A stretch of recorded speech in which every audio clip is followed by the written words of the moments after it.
So we now know that 4624, all the information we are getting from there. Okay, successful login type and all, what's the use, and even you can get the IP address also. So let me see where this thing is. So IP address, and let's see what the information this IP address has.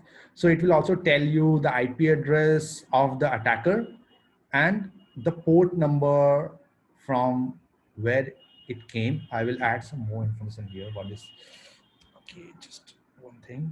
Okay, and now let's go to the, so someone logged in and I want to know when they logged out. Okay, so what I will do is I will go to the 4647, and here I will actually get the log off time. And how can I get the log off time? So what you need to do is actually you need to go over here and you can see something as logon ID. There will be something known as logon ID. So let's search for that. Logon type is there, process ID is there. Do you see any logon ID over here? I also don't see. No, Prajan. Okay, Logon GUID is there. GUID is there. Okay, there is something also called as logon ID. Maybe it's for the other logon type, like maybe for 3 or 7. For, Okay, yeah, so for what, VPN. yeah, so what will happen, like there will be kind of a number. Okay, and what you do is like when you see the 4647 event, okay, so in that you look for that same number. Okay, and when you see that same number, you will actually get to know that for the same number when what was the log off time. Okay, and you can like make it, so this thing connector is how like I will be able to connect this 4624 with 4647, get the log off time from there. And the connection, that the key will be the logon ID, logon ID, which will be like same for this one and also for this one. Okay, so by this I can match the log off time. So this is something that I can get the information from there. So this is the major thing: who logged in, when did they logged in, from how they logged in, and till what time they were inside the system. Okay, and now there are certain other events like 4672. So what's the use of that? The use of that is like event exists for event account. Okay, so you want to know that you now know that there are like suppose 10 different accounts in the system, and you want to know that okay, what are the systems account, what are the accounts which have admin privilege. So so suppose you see a deleted account and you want to know that if it was having an admin privilege. So if it is admin privilege, it will be again like kind of a very really tricky, because it will be like more important to kind of see what activity happened from there. Now to know if any of those accounts were having admin privilege, so what you need to do is actually you need to go to 4672, and from there you can actually you can see it will tell you if that account was having admin privilege or not. Okay, So so what this, is this 4672, Prajan? so 4672 again is like similar like when as I told, like when you parse the security evtx log, you will get different Mm-hmm. entry type.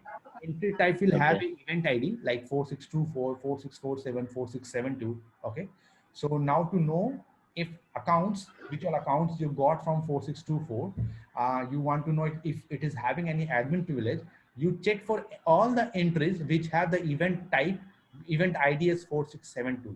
And from there you will get the information that if suppose you get an account known as abcd, and I want to know that if abcd was having admin privilege, what I will do, I will just see in my security vts logs if there is a 4672 event id with the account name abcd, and then I will like Okay. quickly, I will be able to quickly tell that this account was having admin privilege in past.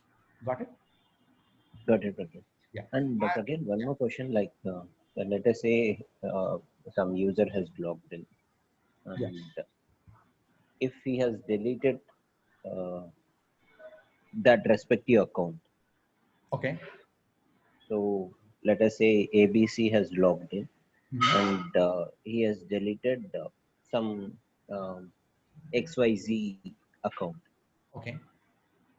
So and he has logged off Okay. from the mission. Okay. So whatever the deleted account, right? Yeah. So this deleted account information will be available in any of this IDs. Like so, Yeah, this one. I mean to say, uh, if he logins with ABC account, can he delete that account and log off with other account? Log off with the other account. So what will happen is like he can, like, suppose he logged into the ABCD account and he Mhm. deleted the XYZ account. So for that he need the admin privilege. Okay.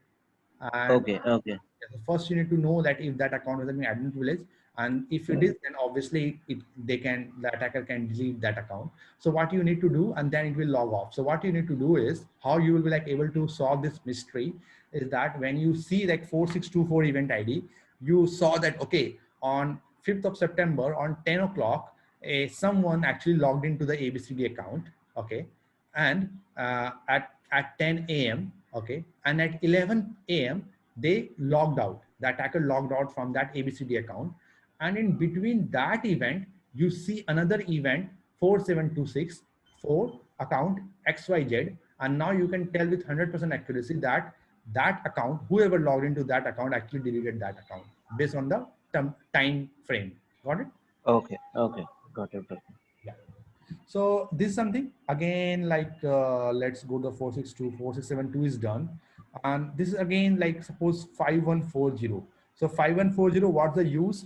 Network share. So suppose we kind of map the drive of any other computer. So what happened, like suppose I am mounting the drive of your folder of your C drive in my computer to access some files.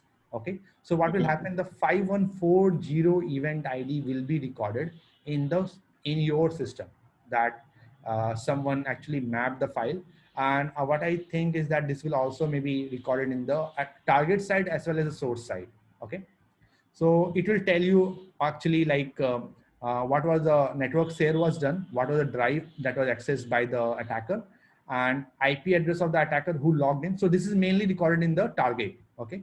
So suppose I mounted your system, mounted any folder of yours in my system, and I'm accessing that. So 5140 will be recorded in your system, and you will be able to tell that my IP address from where I logged into your system, and kind of which drive I accessed from your system. Okay. and and it also has some connector in. So what you now need to also know that this 5140 will not record what was the, from what account name, which account name I logged in. Okay. So if before 5 second or 10 second or after 5 or 10 second, if you see a 4624 event which is actually successful login, like suppose for login has happened for ABC account, now you can tell that someone like I actually from my IP address, which you got from 5140, I logged into your system on the account ABC, and then I access the drive path from there. So this is what the 5140 will be able to tell you. Got it? Any questions? No problem. Okay. So I hope this is interesting, right? To solve a lot of Yeah, yeah. It's very much interesting. yeah. Okay. So now there is something again, like kind of there's another event called as 4648. Okay. And the use is actually to track lateral movement. So most of the time what happens, like attacker will actually do a lateral movement, and this event will be recorded both on source and as well as target. Okay.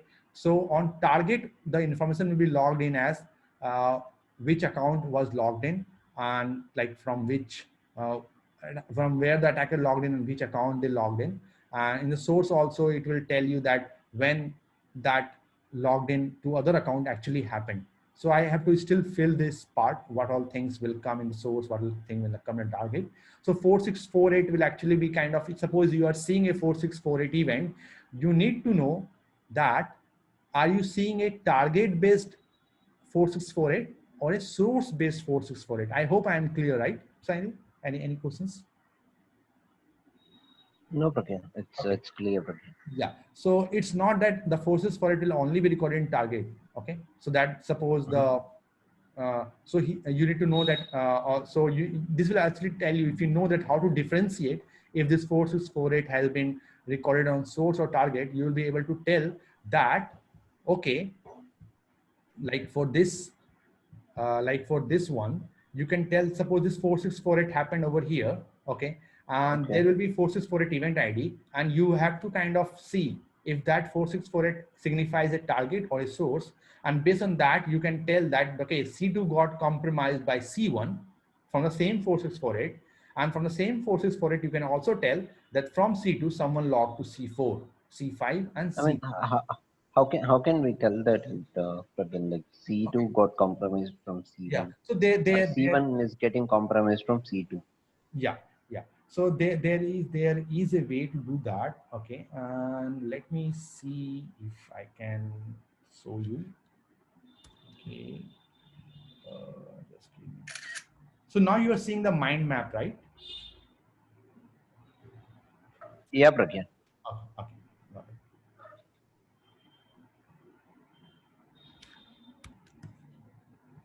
Let's I'll quickly share two images.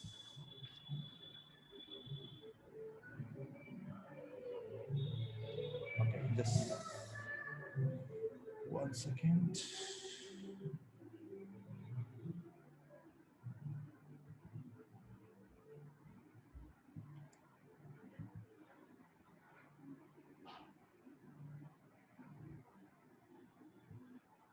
Okay, now let's go. So are you able to see the image now? Right? Am I audible, Snaggy? Yep, Pragyan. I'm Just able to see the image. uh, So account name and account domain. both are different in Uh, both this field. Okay, yeah, like yeah, yeah, this section and this section, the account domain, account name are different. But in the other yeah. one, It's completely different. yeah, but in the other one, if you see the account domain and account domain and account name is WKS, and here also is WKS. It's not the IP address, and it is localhost. Yeah, yeah, Okay, so this is how you can tell yeah. that, okay, the same event ID is either a source or a target. Got it? Okay. Okay, Yeah. okay. So this is somewhat complicated, but this is something that is really, really So important. Yeah. if something like this happens or something like this is observed, Yeah. then that is target. I mean, can we conclude it as target Yes. again? Yeah. You can conclude that as a target. So it means that. So suppose you are seeing that event in C4. So you can tell that this is a target. But if you don't see the other 4648 event recorded in this one, then you can tell very confidently that the attacker didn't logged in to any other system from here. It was the last system that was attacked by the attacker. Okay, they came from C2, but it didn't went further. Okay, so this is how you can actually make the incident area, that you only have to analyze C1, C2, C3, C5, and C4, and not the C7, right? So the same Okay, okay. information, yeah, the same information actually you can see here that it is helpful in different other ways, right? Got it again. So, Yeah. I mean, rather than wasting our time in investigating on C7s Yes. like C8, C9, Yeah. it's very much clear. Like if only uh, one such occurrence, Yeah. only one such event ID is present, then it's Hmm. pretty much clear. So Yeah. that is kind of endpoint.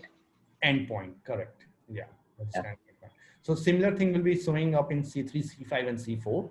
But in C2, you Mhm. will see both the event ID for source also and target, and then you can tell that, okay, from C2 attacker came from C1, but and from C2 they went to C3, C5, and C4. Got it? Clear? Got it. Got it. Okay, got it. So now let's see the last ID, which is 4776. Okay, and this is something actually it actually tell you that if the login to that account, the authentication happened locally or on the domain.